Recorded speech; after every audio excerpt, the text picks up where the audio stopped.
Olá, sejam muito bem-vindos ao Narrativas Antagonista. Eu sou Madeleine Lasco, sua companhia de segunda a sexta-feira, às 5 horas da tarde, aqui no YouTube do Antagonista. Você também lê as minhas colunas no site O Antagonista, sem paywall. Fato do dia: o Brasil já foi dominado pelo crime organizado? O que é que você acha? Será que ainda tem jeito? Será que não tem? Tanta gente me pedindo para falar de crime organizado nas redes, eu tentei organizar mais ou menos o que falar, né? Porque tem de tudo para falar de crime organizado. Mas aqui nós vamos falar daquele jeito que você só vê no Narrativas Antagonista, que é o seguinte: primeiro eu te trago o fato e depois a minha opinião. Mas antes de eu opinar, eu te mostro uma coisa que você só vê aqui. Qual é a narrativa da esquerda e qual é a narrativa da direita? Vamos lá? Fato do dia: o Brasil já foi dominado pelo crime organizado. Muita gente preocupada com essa história, né? Acho que é o que mais preocupa as pessoas. É algo que a gente vê acontecendo há muitos anos. Hoje vai ter muito Recordar é Viver para vocês. Vamos trazer muito Recordar é Viver aqui para a gente tentar entender essa história do crime organizado no Brasil, como é que as coisas estão agora. Aí, assim, primeiro lugar que eu fui para ver como é que está a coisa do crime organizado no Brasil foi no governo federal. E parece que acabou o crime organizado, não tem mais. Está acabado já, acabou. Vamos ver. Não tá fácil para as organizações criminosas. Nos últimos meses, as operações do governo federal apreenderam mais de 6 bilhões de reais de traficantes, entre dinheiro vivo, imóveis e automóveis. Isso é o Brasil unido contra o crime. Bom, mas até na esquerda não, na extrema esquerda, tem gente preocupada com o crime organizado, que é o caso desse rapaz aqui. Ou vocês esqueceram que teve um senador que foi pego com um avião aí cheio de pasta base de cocaína, a porra toda, e nunca aconteceu nada, nunca foi punido, nunca foi preso? Ou vocês vão esquecer os vários casos que volta e meia a gente pega, não sei quantas toneladas de droga em Porto de Santos, em aeroporto, e fuzil em condomínio de luxo, né? Vizinho de Bolsonaro, não sei o quê. Cadê as cadeias lotadas desse povo? Não tá, né? Não tá. E aí há um processo de disputa política mesmo, de luta de classes. É isso, luta de classes, no que é definido como crime, como esse crime vai ser punido. E há, inclusive, um condicionamento extrajurídico, pensando aqui o jurídico estrito sensu, né, na formulação e aplicação das leis, que é, mesmo a lei formulada, há uma batalha ideológica para que crime a gente preste atenção. Agora vamos a visões, vamos dizer, mais centradas. O governador de Goiás, Ronaldo Caiado, tem feito como propaganda dele, que se lançou aí candidato à presidência, que Goiás não é mais Disneylândia de bandido, entendeu? Se meteu na história do crime organizado, tem um pacote anticrime organizado muito controverso lançado pelo governo federal. Ele é um dos governadores que estão fazendo oposição a esse pacote, que querem resolver as coisas de outra maneira. E ele tem um raciocínio muito interessante sobre a questão da criminalidade organizada no Brasil. Os crimes federais é que estão destruindo o Brasil. Não existe na nossa Constituição dois estados: o estado do crime e o estado constitucionalmente definido, tá certo? E você vê muitos estados onde o crime comanda a maior parte do território, que é o próprio estado. Agora vamos aqui à visão de um grande pensador do Brasil, Roberto Mangabeira Unger, que é aquele professor brasileiro que tem um sotaque de gringo mais do que os gringos que vêm morar no Brasil. Mas ele fala dessa maneira sobre o crime organizado, um raciocínio que é muito interessante. O crime organizado é um grave problema. E o crime organizado é basicamente um fenômeno da omissão ou da fraqueza do Estado. O crime organizado prospera, ele se desenvolve assumindo e desenvolvendo funções do Estado. É um Estado paralelo. E ele cresce porque ele oferece à população benefícios que o Estado daria. Mas o crime organizado, contrariamente ao que parece, não é o fenômeno predominante em nenhum país do mundo. O fenômeno predominante é o crime episódico, corriqueiro, do dia a dia, porém frequentemente violento. E aí, como é que você faz para combater o crime organizado? É onde mais dói, que é no bolso. Vamos ver um trechinho da entrevista do secretário de Segurança Pública de São Paulo, Terricci, ao Vilela no Inteligência Limitada. Mas como você tira o dinheiro dos caras? Asfixiando financeiramente. Tipo, aprendendo a droga? Exatamente. Que mais? Cadeia logística, tem que quebrar a cadeia. E as armas? Primeiro você tem que entender, faz parte também, Tá. quais são as fontes de renda dessa organização criminosa. Não é só droga? Hoje é o principal. tráfico, hoje é o tráfico, em especial o tráfico internacional de drogas. Tá. Antigamente você tinha 3 fontes de renda do crime organizado em São Paulo. O cara pagava mensalidade. Tipo, proteção. Eu pertenço ao PCC, eu pago por mês. Tá. Para dizer que eu pertenço ou para fazer parte dessa organização. Tá. O segundo ponto, existiam as rifas que eles faziam para gerar lucro para a organização criminosa. E um terceiro ponto era o tráfico de drogas. Essas duas primeiras elas acabaram. Por que você acha que acabaram? Porque o tráfico de drogas gera muita receita para o crime organizado. E mais fácil do que... A partir do momento que eles começaram a utilizar o Porto de Santos e passaram a exportar droga do Brasil para a Europa... Pelo Porto de Santos? Pô, mas é óbvio. É o segundo maior porto utilizado para exportar droga do mundo. Uns portos menores, um lugar menos... Logo em Porto de Santos. Segundo informações de inteligência, é o segundo maior exportador de cocaína do mundo. Só perde para Guayaquil, mas não é no Equador. Fácil você descobrir isso num lugar... Como que eles conseguem? Cara, um esquema todo fechado? Sim. Aí é trabalho da Polícia Federal, como é porto e é um porto internacional. Aí entra outra... Aí não compete a nós, a Polícia Federal. A gente tem muita parceria. Aqui em São Paulo, a Superintendência da Polícia Federal hoje, ela é formada por profissionais extremamente capacitados, sérios. Tem muita coisa, tem acordo de cooperação em andamento. Mas em São Paulo é uma quebra de paradigma. Os governos anteriores sempre falaram, faz de... Entre aspas, tá? Mas assim, vamos fazer de conta que o crime organizado não existe, porque não é politicamente...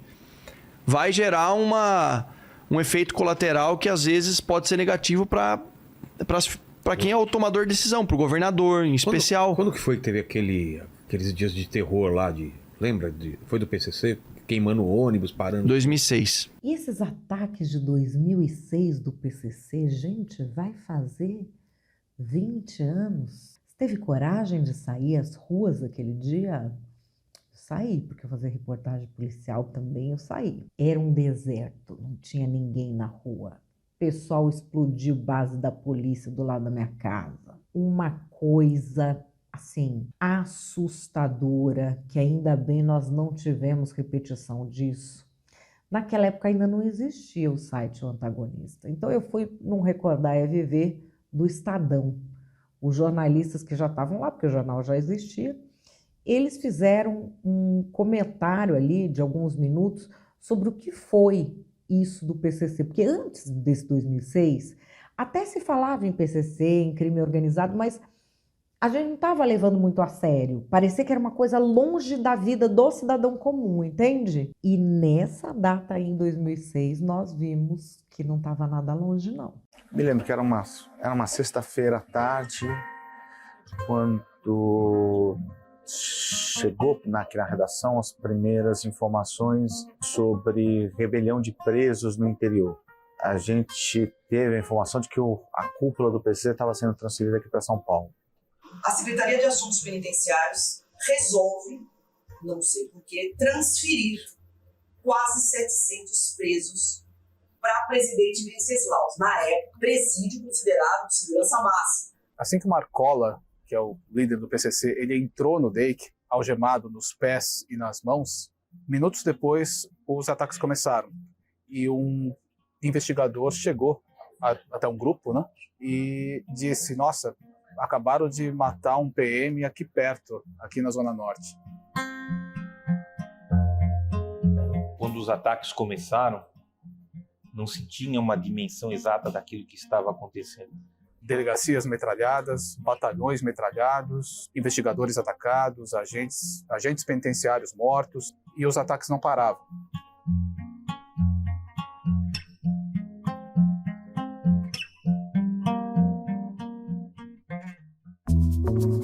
Na segunda-feira, não havia mais ataques do PCC. Praticamente não existia, tinham parado. E surge o boato de que o PCC então tinha decretado um toque de recolher.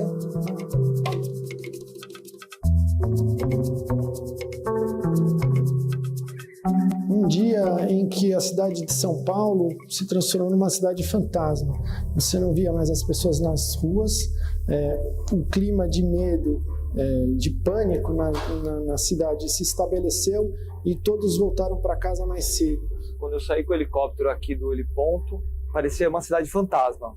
Parecia que não tinha as ruas vazias. A gente sai aqui pela Marginal, não tinha carro na Marginal, não tinha carro no centro.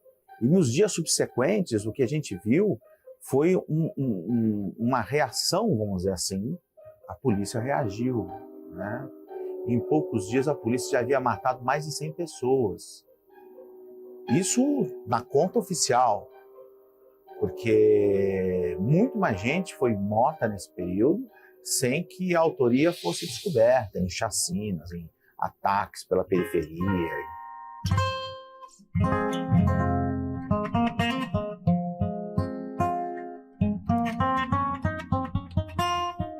E foi só quando a polícia, o Estado, foi buscar, então, Marcola para uma reunião que ninguém sabe, ninguém viu, é que as coisas começaram a retomar o lugar. Eu tive acesso ao depoimento de um delegado que participou de uma reunião.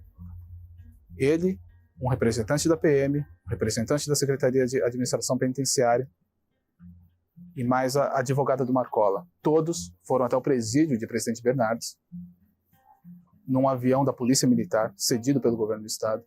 O Marcola foi retirado da cela, isso num domingo à tarde. Foi pedido para ele dar ordem para os ataques cessarem. O governo nega que houve acordo até hoje, nega com veemência. Mas se você lê o depoimento desse delegado, não há outra palavra que possa definir o que ocorreu dentro desse presídio, senão a palavra acordo. São Paulo parou, mais de 600 pessoas morreram nessa onda de violência, né? E pouco frutificou para a sociedade disso. Ou seja, pouco se fez justiça e pouco se conseguiu ir além no combate ao crime organizado. Aí, logo depois desses ataques, foi ter um especial de um programa norte-americano, daqueles de entrevistas muito famoso, chamado Dateline. E eles resolveram entrevistar o Geraldo Alckmin. E, gente, foi um babado, deu nisso aqui. The political response to the carnage on the streets of São Paulo has been drowned out by the World Cup.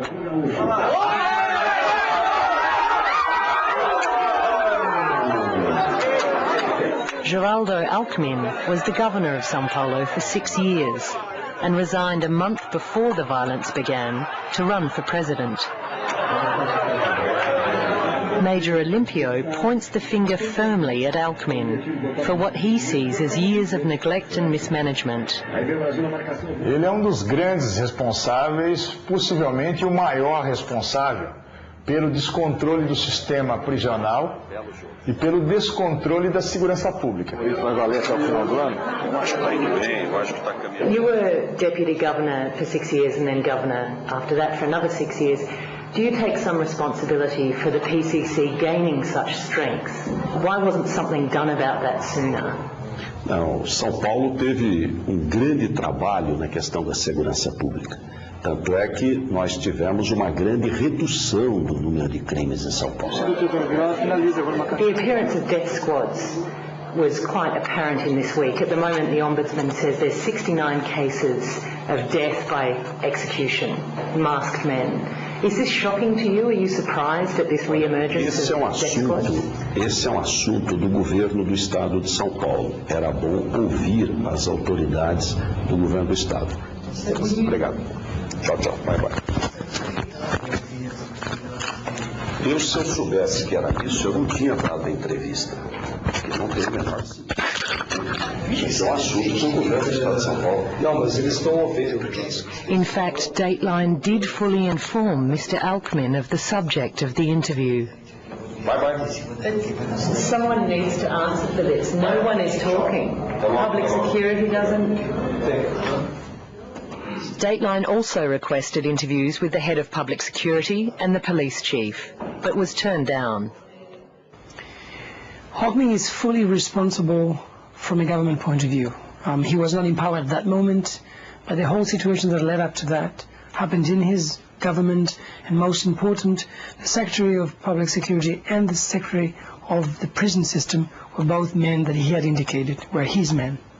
So, I mean, there's no way he can claim that he's not responsible for that. E assim, continuou a coisa de investigar o PCC e de ir atrás. Aqui nós estamos falando de 2006, vou pular para 2013, já mais de 10 anos. Mas assim, o Ministério Público foi atrás para prender meio mundo para inviabilizar a PCC. Recordar é viver, reportagem de 2013, na tela. O Ministério Público de São Paulo denunciou 175 pessoas por participação na organização criminosa PCC, o primeiro comando da capital. Os promotores pediram a prisão preventiva de todos os envolvidos, além de transferência de 35 presos para o regime disciplinar diferenciado. O grupo é acusado de tráfico de entorpecentes, formação de quadrilha e de tramar a morte de agentes públicos. O caso foi revelado pelo jornal O Estado de São Paulo. Foram 3 anos e meio de investigações que mapearam a estrutura do primeiro comando da capital, o PCC, grupo que age dentro e fora dos presídios do estado.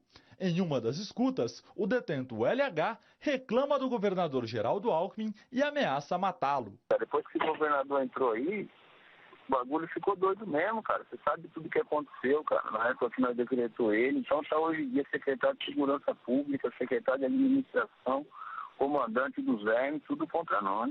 À tarde, em Mirassol, o governador comentou as ameaças. Nós não vamos nos intimidar.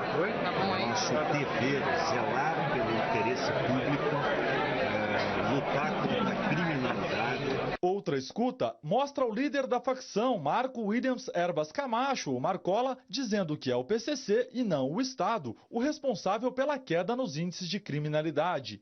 Marcola está preso em Presidente Venceslau, no interior de São Paulo. Sabia que esses caras tinham que te agradecer? Porque você deixou uma paz aí. Já pensou se tivesse crack, esses negócios na cadeia? Como que é? Tá, eles iam pedir seguro toda hora.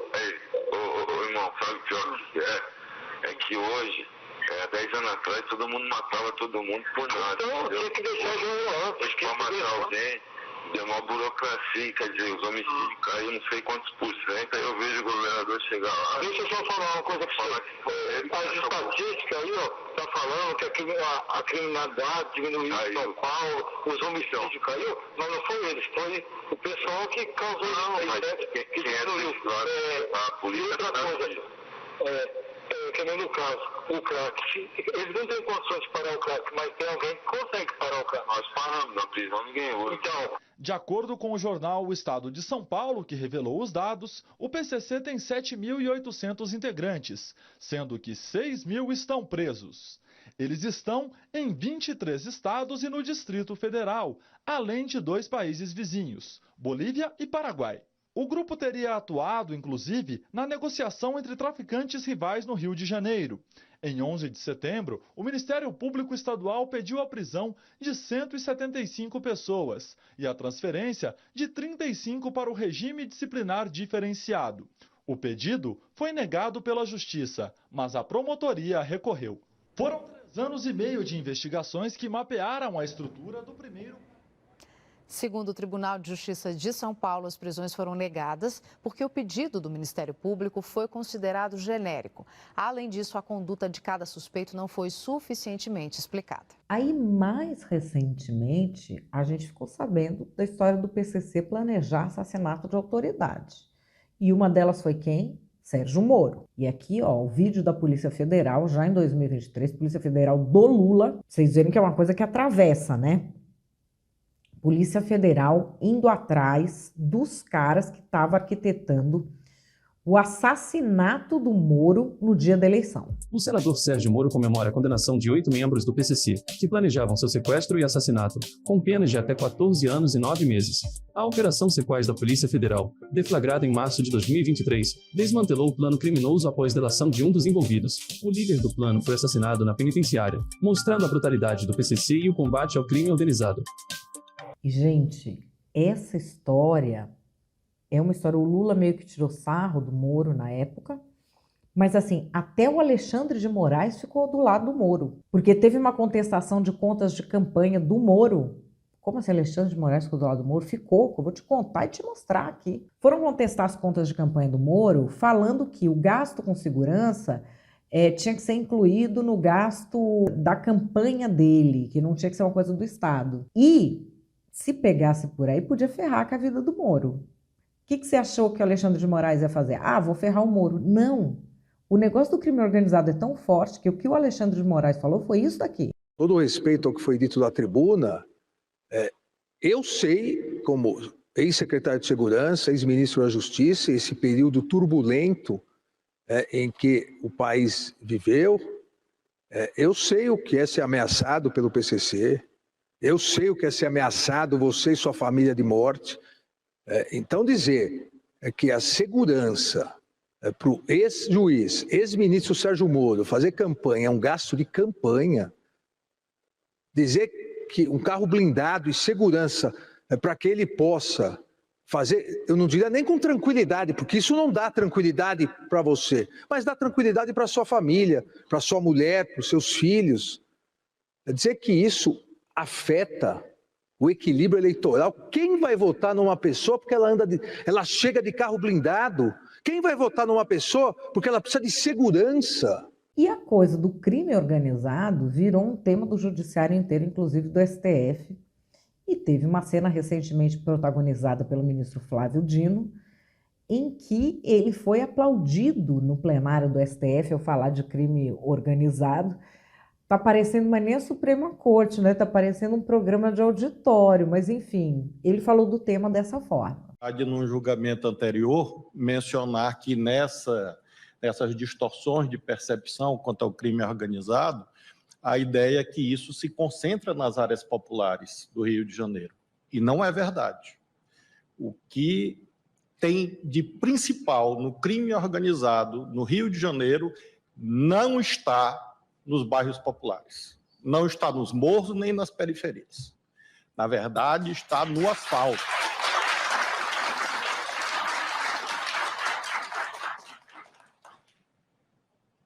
Na verdade, está no asfalto. Tanto no que se refere ao financiamento do crime organizado e das milícias, quanto no que se refere à lavagem de dinheiro. E por isso esse inquérito vai na direção correta, que não é dar tiros a esmo. Segurança pública não é dar tiros aleatoriamente. Quando tiver que dar tiro, eventualmente, fazê-lo com ciência e método, como a tese preconiza. O uso da força legítima do Estado. Mas, sobretudo, ministro Alexandre, para me somar essa ideia que, de um lado, não se faz segurança pública contra a polícia, isto é, absolutamente necessário de ser afirmado, porque às vezes também há esse outro extremismo, que é achar que se faz segurança pública contra a polícia, e é impossível. Por outro lado, não se faz segurança pública só com polícia.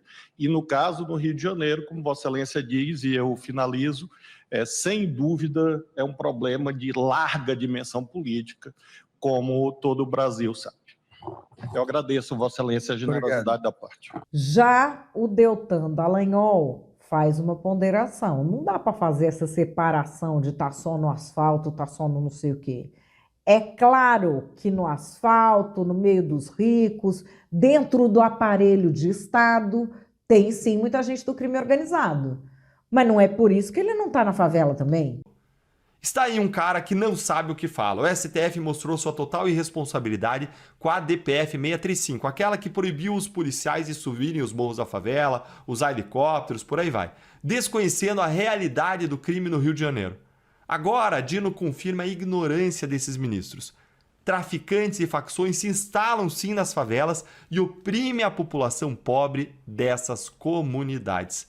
Essa é a dura realidade. E aqui, olha, qual é o papel do STF no combate ao crime organizado? O que o STF tem a ver com isso? O STF tem agora essa história da operação nas favelas, e que não pode subir favela, e que tem que dar... Enfim, está todo envolvido aí nessas coisas e na tomada de decisão direta do pessoal do Poder Executivo, uma brigaiada danada por causa disso.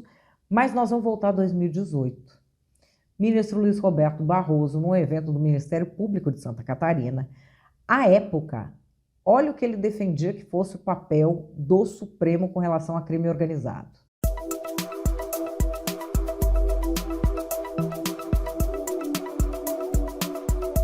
A questão do crime organizado é um fenômeno mundial, eu diria, não é só brasileiro. Ele se manifesta em muitas dimensões, há uma convenção internacional, há um relatório da ONU de alguns anos atrás, de modo que ele se manifesta em muitas dimensões. Eu acho que no Brasil há talvez 3 capítulos relevantes envolvendo o crime organizado. A questão do tráfico de drogas, a questão do contrabando de armas e o problema da corrupção de uma maneira geral. O Supremo funciona como última instância da justiça brasileira, inclusive da justiça penal, e, portanto, de certa forma, aprecia em recurso questões envolvendo essas 3 áreas. Embora o papel que tenha chamado mais atenção nos últimos tempos tenha sido esse papel do esforço contra a corrupção nos casos de foro por prerrogativa de função. É um papel que possivelmente o Supremo não deveria ter, uma competência criminal de tribunal de primeiro grau tão larga. Acho que, no geral, não funciona particularmente bem, embora haja alguns precedentes emblemáticos, como foi o caso do Mensalão e recentes condenações. Há um pouco uma mudança de paradigma.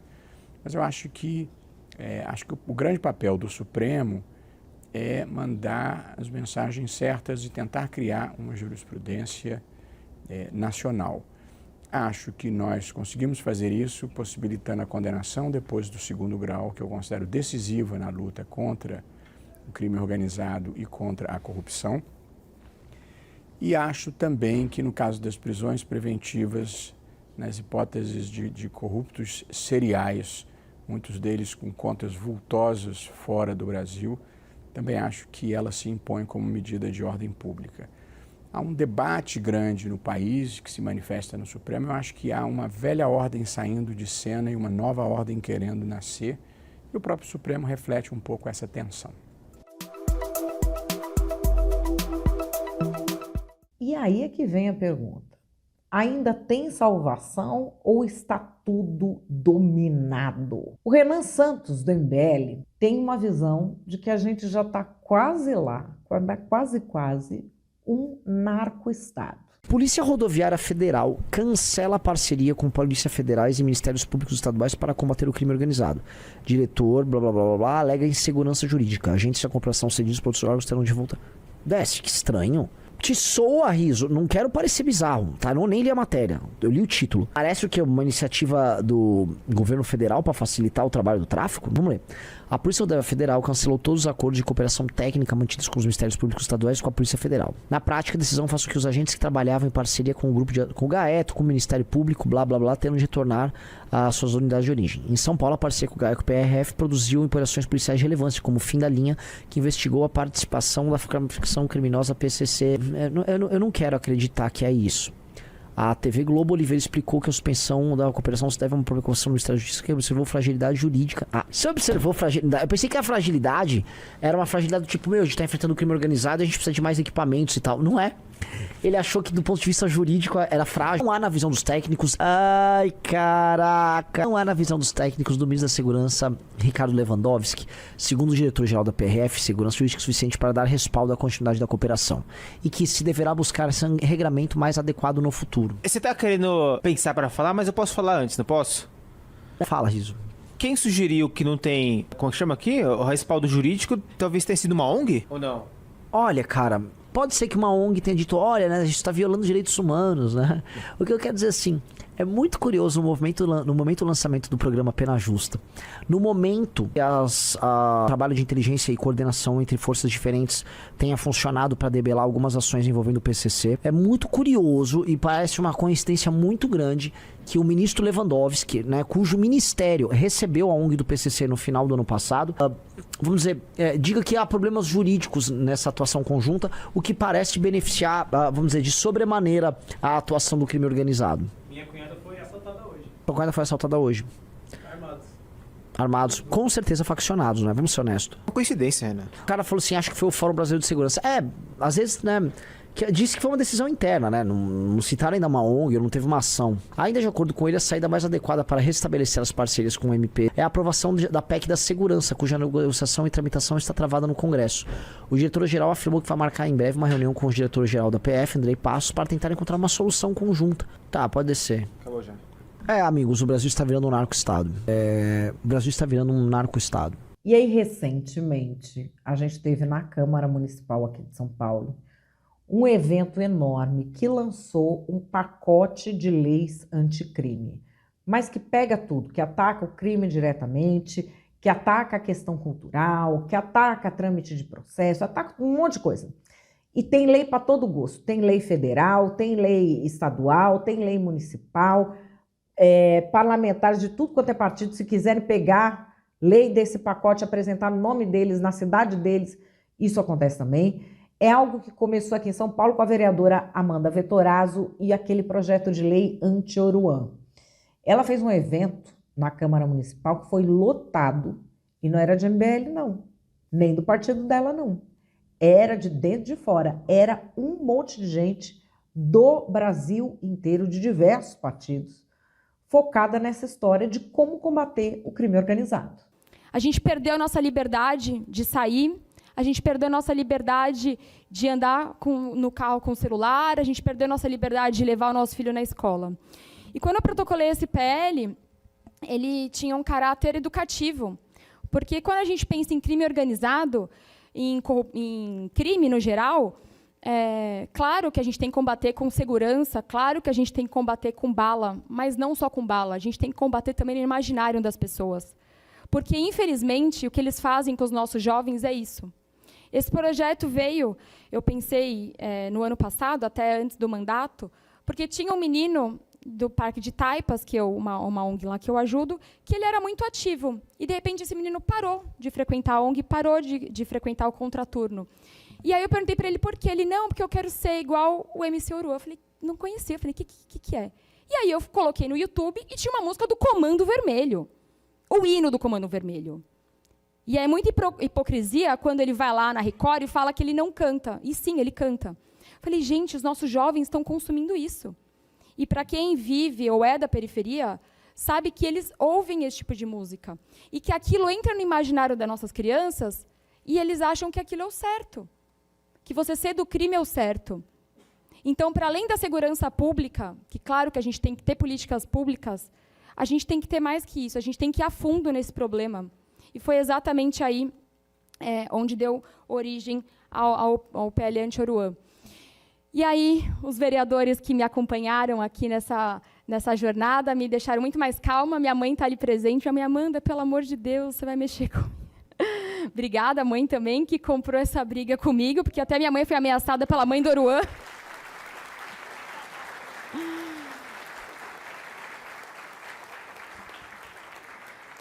E, claro, né, todos que estão aqui nessa mesa também, o deputado federal Kim Kataguiri protocolou lá em Brasília, ele teve mais de 40 deputados, quero também enaltecer aqui os 2 deputados presentes, é uma grande honra, de verdade, nem nos meus maiores sonhos eu pensei que teria tanta gente com tanto prestígio aqui nessa noite. Mais de 40 deputados federais também protocolaram, lá na Assembleia também, o nosso combativo Guto Zacarias também protocolou, e aí isso criou uma coisa muito maior, porque a gente está falando de município, a gente está falando de Estado, a gente está falando de Brasília, a gente está falando de legislativo e a gente está falando de executivo também. Porque o que depender do executivo, do nosso presidente da República, é ladeira abaixo.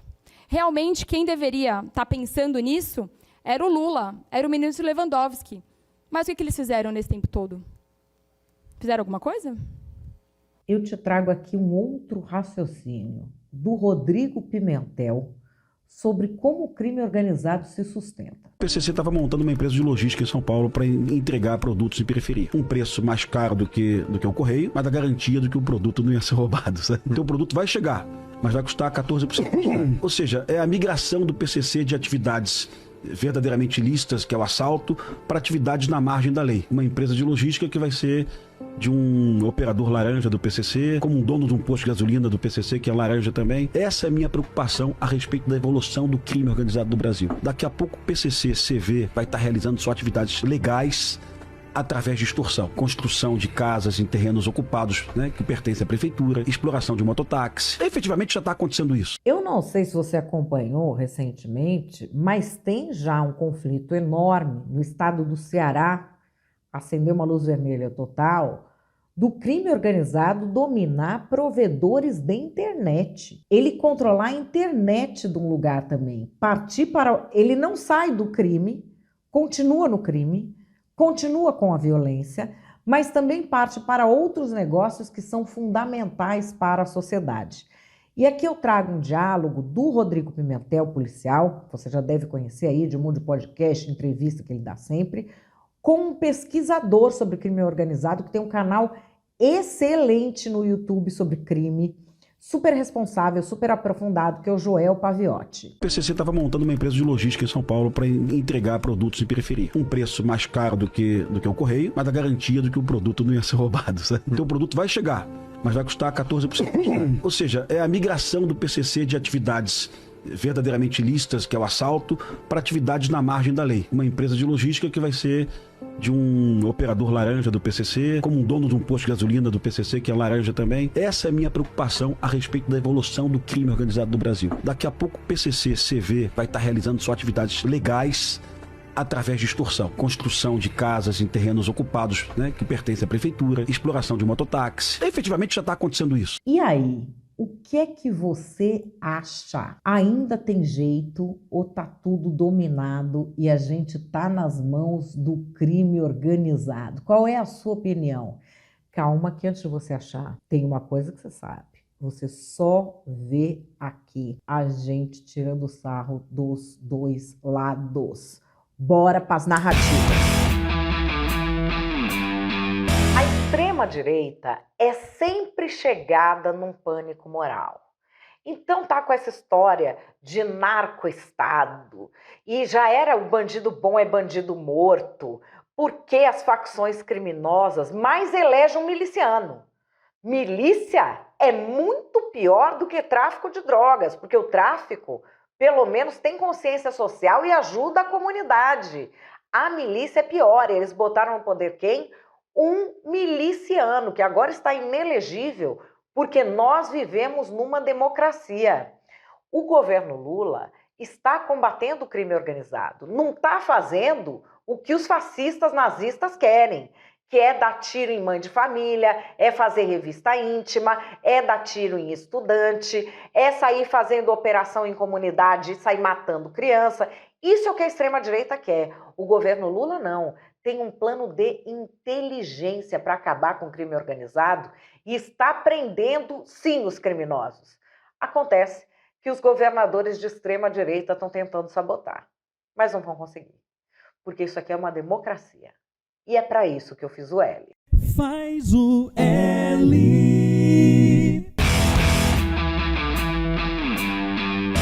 Nós, patriotas, avisamos. O PT ia voltar para botar o Brasil nas mãos do crime organizado. O PT é super ligado ao crime organizado. Prometeu aos chefões do crime organizado que eles teriam moleza. E a prova disso é que o PCC tinha um plano para matar Sérgio Moro quando ele era ministro da Justiça do Bolsonaro, porque o Bolsonaro não dava moleza para o crime.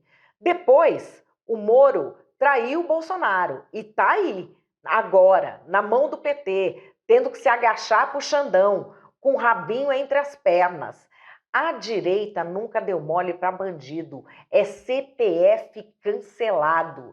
E nós vimos em um mecanismo a festa que foi feita nas cadeias quando o Nine ganhou. Quando o ex-presidiário saiu da cena do crime, saiu da cadeia para voltar ao poder. Depois que isso acontece, pode acontecer qualquer coisa. O criminoso se sente livre. E aí, estão felizes? Faz o L agora, isentão. Faz o L.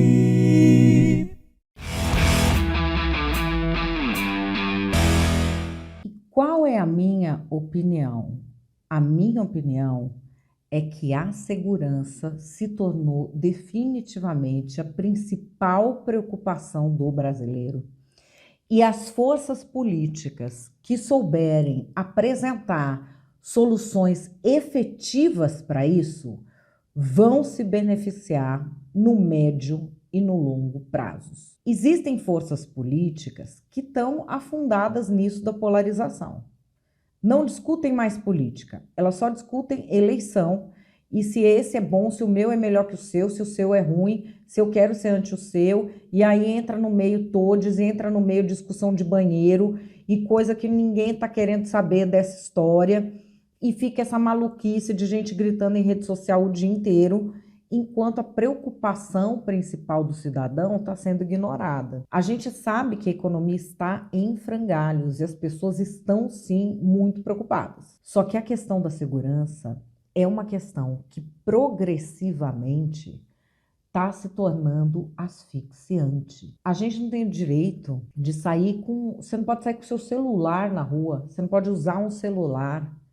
A crise de confiança nas pessoas virou um país, você não pode bobear no semáforo, não pode deixar não sei o que aberto, o seu filho não pode ter a liberdade de ir de um canto para o outro, vive todo mundo com medo, sai alguém de casa, agora o povo tem rastreador da família inteira no celular e não é por ciúme, tem rastreador porque tem medo mesmo que aconteça alguma coisa.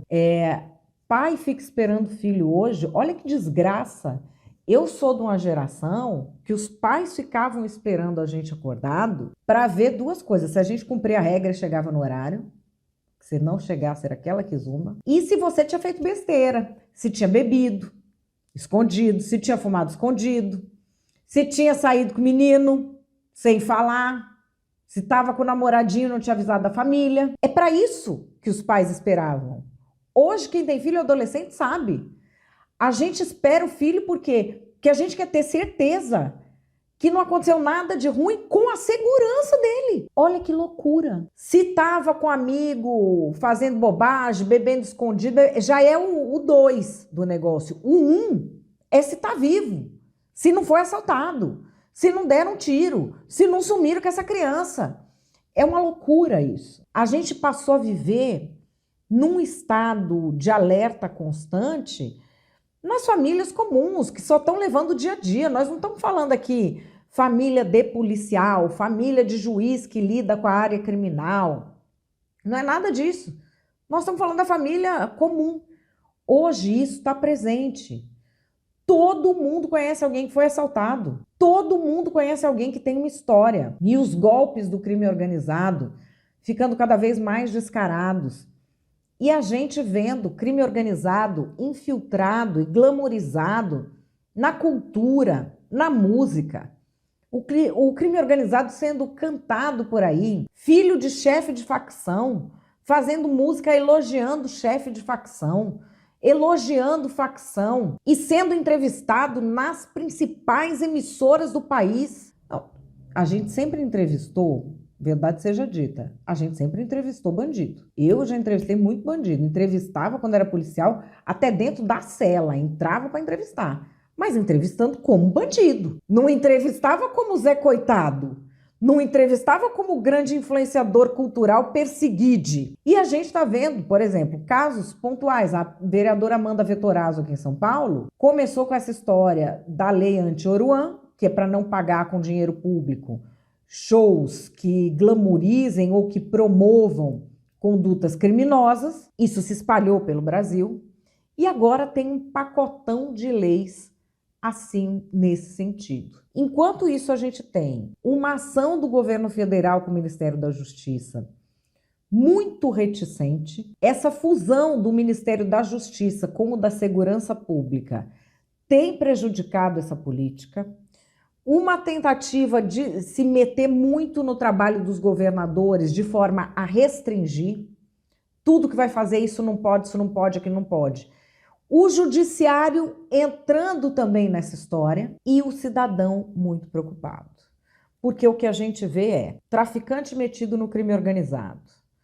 O tráfico, o crime organizado, fez um assassinato espetacular no principal aeroporto internacional do Brasil, aeroporto de Guarulhos, à luz do dia, de boa. E aí você fica sabendo que tem um monte de gente deles infiltrada em todo o aparato estatal, em polícia, em Ministério Público, em Judiciário. Como será que nós vamos fazer para extirpar isso? E será que alguém tem coragem de fazer isso? Na Colômbia, anos 80, época do Pablo Escobar, todo mundo achava que ninguém ia ter coragem. Porque o Pablo Escobar era bem mais que os nossos. Botava bomba em prédio, derrubava avião para se vingar. Era um negócio do outro mundo. Mas chegou lá, uma hora que alguém viu que era preciso dar um basta e foi para cima. Sempre vai aparecer alguém, por quê? Não é porque gosta do povo, é porque as instituições se preservam. Se o poder político não mantiver o próprio poder, o tráfico toma, e aí os políticos ficam sem poder nenhum. Eles vão querer ficar sem poder nenhum. O judiciário vai querer ficar sem poder nenhum? Não, não vai. Então uma hora vai aparecer alguém. A grande questão é, qual será a força política capaz de se colocar de maneira eficiente contra o crime organizado no Brasil?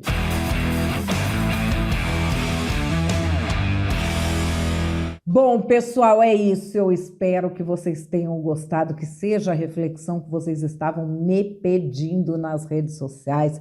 Eu trouxe aqui para vocês, tentei trazer de uma maneira diferente para a gente ampliar a discussão, para a gente falar de mais coisas. E é claro, eu quero a sua opinião e quero que você diga os temas que você gostaria de ver tratados aqui no Narrativas Antagonistas. Eu tenho o maior prazer de ler todos os comentários. Nem sempre eu consigo responder todos ou curtir todos, mas eu leio todos. Curta, comente, compartilhe. Amanhã eu tô aqui de volta às 5 da tarde. Grande beijo e até lá!